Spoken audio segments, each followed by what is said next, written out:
In this video, you're going to learn 25 essential words related to the topic of travel and tourism that you can use in the IELTS writing and the IELTS speaking tests. Knowing these words will also help you in the IELTS listening and IELTS reading tests. You're going to learn the meaning of each word, how to pronounce each word. I'll show you some example sentences so you can see how to use each word in a natural way, and I'll also give you some common collocations for each word. My name is Charlie and I'm a former IELTS examiner and an IELTS tutor, and over the last 10 years I've helped over 100,000 students prepare to take the IELTS test. On this channel, I try to help people like you get a high band score in IELTS so you can achieve the goals you've set yourself. So let's begin. The first word is tourism. Tourism. Tourism is related to the business or the activity of providing services for people on holiday. It's a tricky pronunciation here. You have ism on the end. Ism. Here are some example sentences. Mass tourism can sometimes harm local cultures and the environment. Sustainable tourism aims to protect natural and cultural resources. Local businesses hope to boost tourism by improving transport links. So we often talk about mass tourism, where lots and lots of people go on holiday. Sustainable tourism is kind of the opposite in a way. It's where you don't harm cultures, you protect things instead. And you can boost tourism if you want more of it. So that's tourism. And the next word is very closely related. It's tourist. Tourist. This is relating to people. So a tourist is a person who travels for pleasure. The city centre is always crowded with foreign tourists during summer. The Tower of London is a popular tourist attraction. The local tourist industry thrives on visitors from all over the world. So visitor is a synonym of tourist. Often talk about foreign tourists. And a tourist attraction like the Tower of London, the Eiffel Tower, the Taj Mahal, for example. And the tourist industry is another very common collocation. The next word, journey. Journey. Journey. And a journey is the act of travelling from one place to another, usually over a long distance. So this person here is going on a long journey. They prepared for a long journey through the countryside. We will begin our journey at sunrise to beat the traffic. It took 3 days to complete the journey by train. So you can begin a journey or complete a journey, take a journey, prepare for a journey. Those are some common collocations. The next word is very similar to journey. It's voyage. Voyage. It's from the French word voyage, but in English we pronounce it voyage. J on the end. Not age, but age. Voyage. A voyage is a long journey, and it often means a journey by sea or in space, in outer space, like the space shuttle or some of the satellites that go into space. They go on a long voyage. Here are some example sentences. They embarked on a long sea voyage around the Mediterranean. His voyage across the Atlantic took several weeks by cargo ship. The captain announced that the voyage would begin at dawn. Sea voyage is a very common collocation. The next word is excursion. Excursion. So here the C has a hard K sound, excursion. An excursion is a short trip to explore a place for pleasure, and it's often organised as a group thing, which is why I have a picture of a coach here. You often have a coach excursion. They took a day excursion to the ancient ruins outside the city. The tour company will organise an excursion to the local market. A guided excursion can help you learn more about the area's history. The day excursion, organise an excursion, guided excursion are all very common collocations here. And the next word, sightseeing. Sightseeing. You don't really pronounce the T too strongly here because you have this awkward TS sound. Sightseeing. Sightseeing is visiting famous or interesting places as a tourist. It's a sight, it's something that you want to look at and you go to see it. They planned to go sightseeing immediately after they arrived. The guide took them on a sightseeing tour around the historic district. Paris is a lovely city for sightseeing. You go sightseeing. That's a very common collocation, and sightseeing tour is another common collocation. And the next word is adventure. Adventure. An adventure is an unusual or an exciting experience that involves some risk, a little bit of risk. It doesn't have to be particularly dangerous, but it's slightly out of the ordinary. It's unusual. It's not like going to a beach. It's maybe going through some mountains. It's unusual or exciting. Many young people seek adventure by travelling to exotic places. They're unusual, you see. An adventure holiday can involve activities like rock climbing or rafting. He always had a strong sense of adventure, even as a child. A sense of adventure. This is somebody who wants to have these unusual or exciting experiences. You can seek adventure as well. And people are increasingly going on adventure holidays, which have all these different activities. So some risk. Rock climbing, rafting have a little bit of risk, but it doesn't have to be a lot. The next word is itinerary. Itinerary. It's quite a difficult word to pronounce. Itinerary. Rary on the end. An itinerary is a plan or list of places to visit and things to do on a trip. So it's a list of things to do. She created a detailed itinerary before travelling to Italy. A good travel itinerary should include visits to several historical sites. It is wise to plan an itinerary well in advance. So very common collocations include detailed itinerary or travel itinerary, and you can plan an itinerary.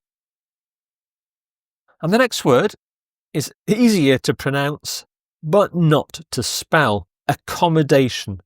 Accommodation. Accommodation is a place to stay, such as a hotel, a hostel, or a rented room, such as Airbnb. The spelling, note, double C, double M. Even native speakers have trouble with the spelling here. Here's some example sentences. Many students look for budget accommodation when they travel abroad. People tend to book accommodation near city centres for convenience. Many resorts in Kenya offer luxury accommodation with ocean views. Budget accommodation, very common collocation, and you book accommodation. And the opposite of budget accommodation is luxury accommodation. Package holiday is the next phrase. package holiday. A package holiday is a type of holiday that includes transport and accommodation and sometimes meals in one price. So you pay for the package holiday with one payment. You don't have a separate flight and accommodation. Many travellers decide to book a package holiday to avoid planning every detail themselves. So a package holiday can often include itineraries as well, tours. An all-inclusive package holiday covers flights, hotels and meals. All-inclusive, that means the meals are included too. It is possible to find last-minute package holiday deals online. So you book a package holiday deals is what you can have as well. The next word is reservation.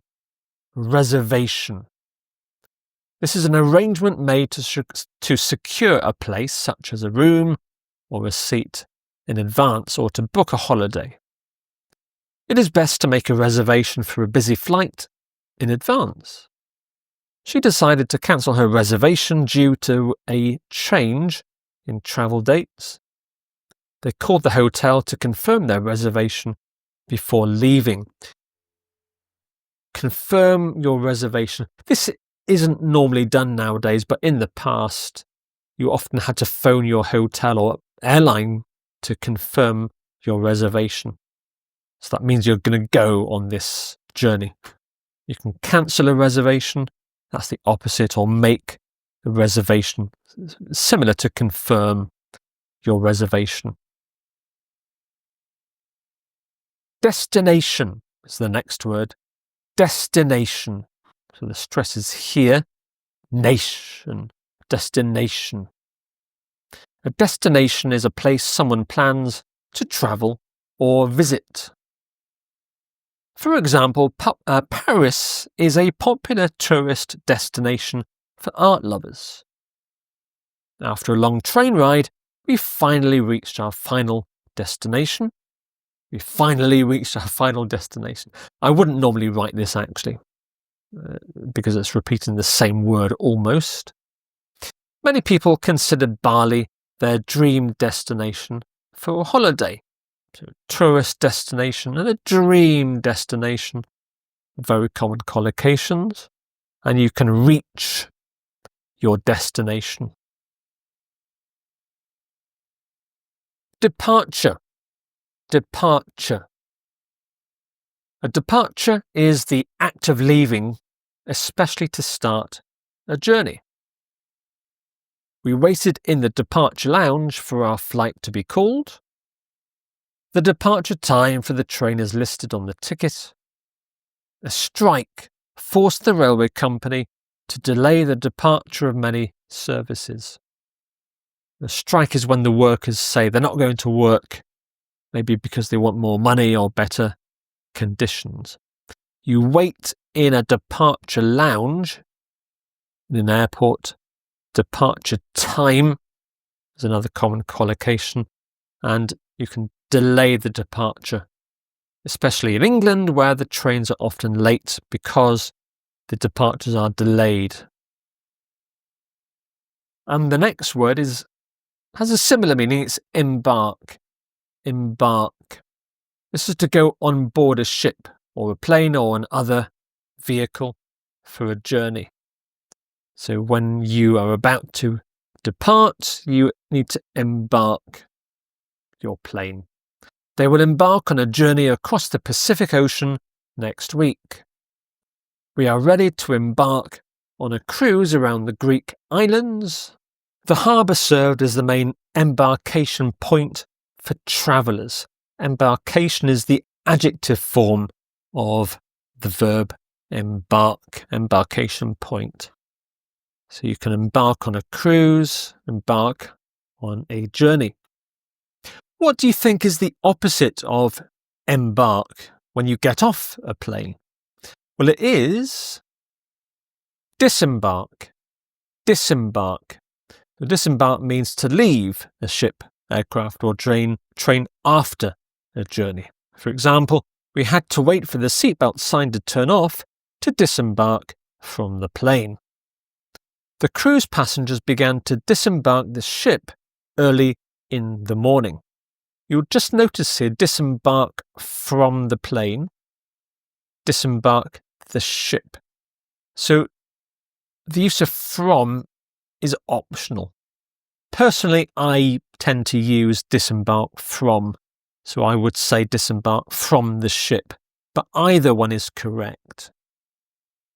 Once the doors opened, passengers disembarked quickly. So passengers disembarked. The next word, backpacking. Backpacking. It's quite a difficult thing to say here, backpacking. So often I would say backpacking, this k sound is very short or dropped. So you can say backpacking. Backpacking is travelling or hiking with a backpack, often on a low budget. So this girl here maybe has all her clothes in the backpack.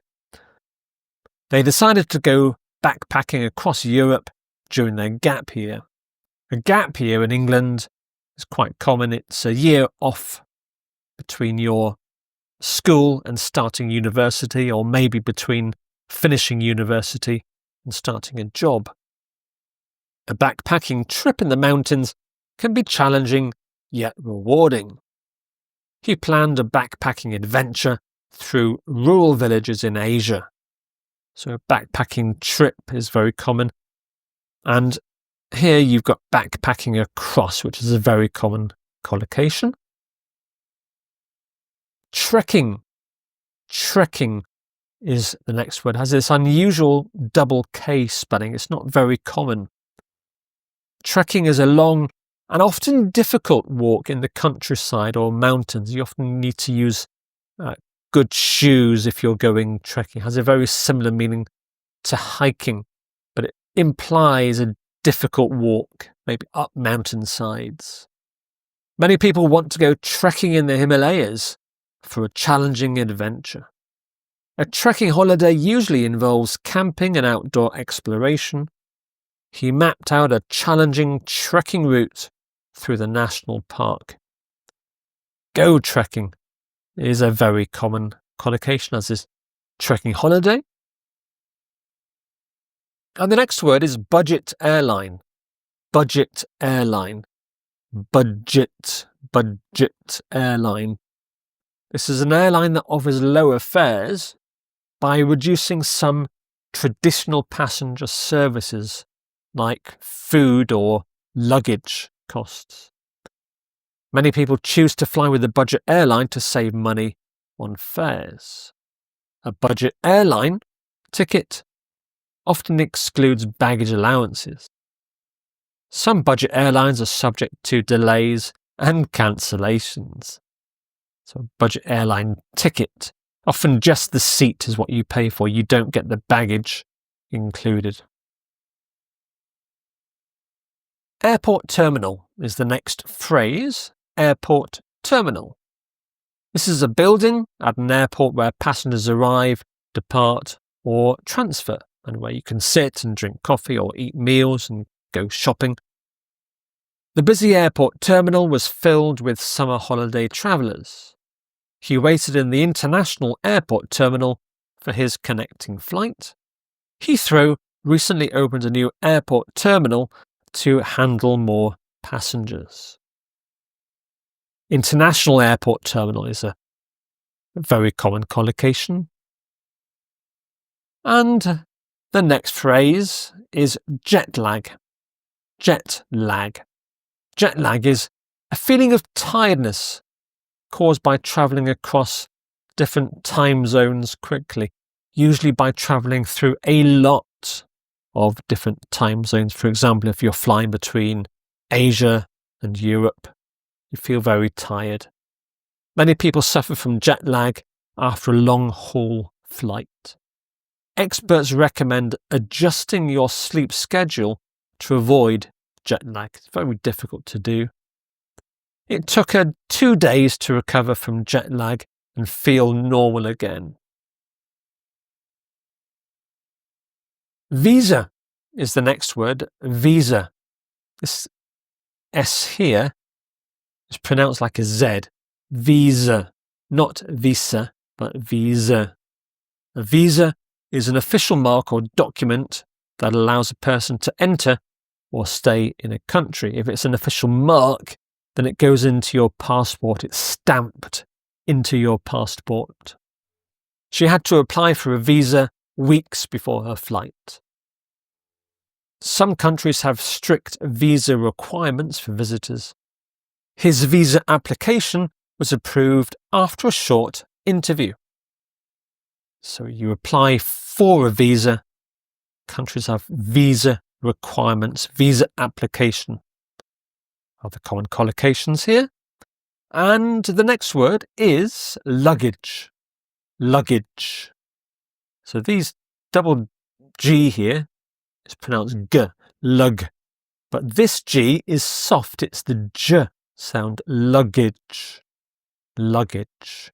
These are suitcases and bags you take with you when you travel. She packed all her essentials in carry-on luggage to save time. They checked their suitcases at the desk for their checked luggage. Today, most luggage is on wheels, making it easy to move about. When I was younger, luggage was not on wheels. You had to carry the luggage with you, which made it very painful. So you have carry-on luggage. That's a very common collocation, a very thick line. The next word or phrase is cultural exchange. Cultural exchange. This is why we go travelling, isn't it? This is a process in which people from different cultures share ideas and experiences. Student exchange programs can help promote cultural exchange around the world. Many travellers want to encourage cultural exchange by staying with local families. One way of learning a language is to participate in a cultural exchange. And the next word, souvenir. Souvenir. A souvenir is something you buy or keep to remind you of a holiday or a special event. They're shopping for souvenirs. Many tourists spend a lot of money on souvenirs for family back home. The local market was filled with typical tourist souvenirs. We stopped at a souvenir shop to pick up postcards and magnets. So you have souvenir shops, tourist souvenirs as well. Currency exchange. Currency exchange is a place or process where you can exchange one country's money for another's. So you can change your money from US dollars to Singapore dollars. One downside of travelling abroad is losing money due to costly currency exchange rates. It is important to check the currency exchange rate before you travel. He found a favourable currency exchange in the city centre. So this is a different use of the phrase currency exchange. This is the place you go, maybe a small office or kiosk called a currency exchange. And here the other use of the word currency exchange rate. And that's the last of the 25 words and phrases. So I hope you found that useful, and thanks again for watching.